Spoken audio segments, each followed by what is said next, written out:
So when Marcus, if the handoff goes to Marcus, then he's the play is designed from the throw. Well, I'm not going to explain the play to you. We might want to run it again, but like I said, we trust Charles and putting the decision on him on that play, and he's capable of a lot of things. You guys are again without Keenan today. What do you guys think of the wideouts? Wideouts have played great. Darren Carrington had a big catch. Dwayne Stanford's reliable. Byron had a great game. Charles had a great game. Devin did some good things. So we got a lot of guys that can play. We're looking forward to getting Keenan back.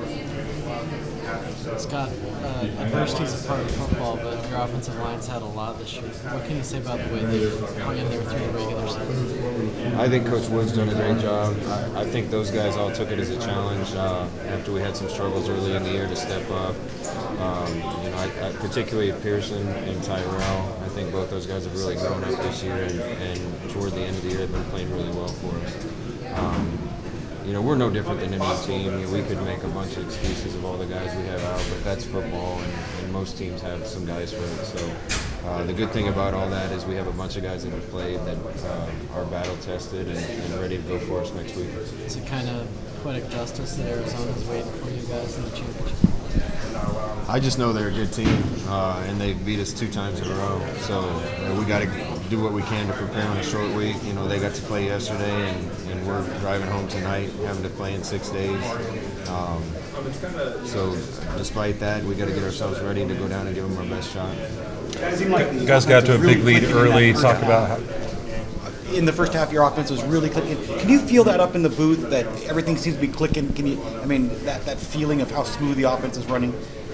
Well, when things are working, we want to go fast and continue doing what we're doing. We didn't have to make too many adjustments tonight. Pretty much called the game off the call sheet. When we get things rolling, especially with the quarterback we have, things can go pretty fast for us.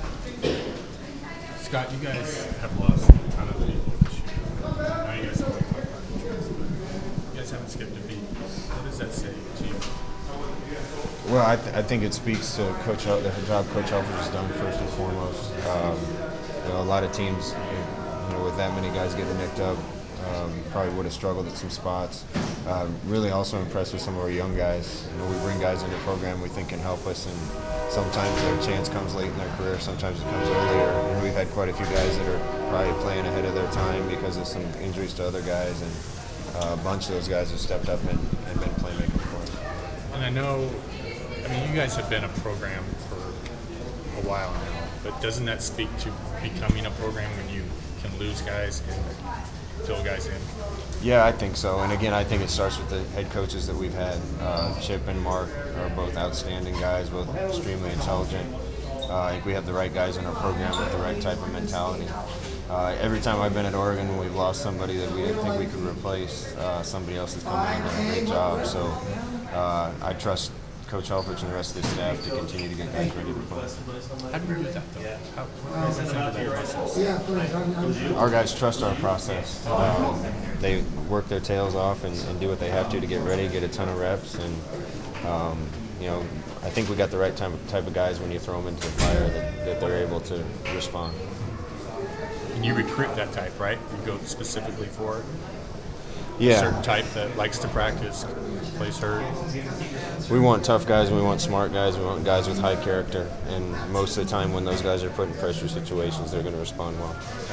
Scott, obviously you're just getting over this game, but how excited are you for Arizona in the Pac-12 championship? We're just excited to have a chance. We want to go down there. We have everything to gain and very little to lose. Nobody's in that thing yet, in the playoff yet, and we have a chance. And our guys need to play that way and attack. I think this league makes it hard on ourselves to get there. There's, not any other league that plays 9 conference games and a championship game. So every year, whoever manages to do that out of the Pac-12 deserves a spot.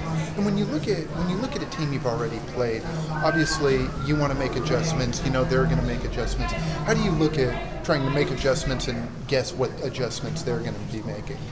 Well, both teams will take a hard look at the last game, I'm sure, and probably repeat some of the things that worked and eliminate some of the things that didn't. But for the most part, you look at it as a new game, and we're going to start fresh and game plan. I'm sure that's what they've been doing today. How big of a difference does having Jake Fisher in this game? How big of a difference does that make?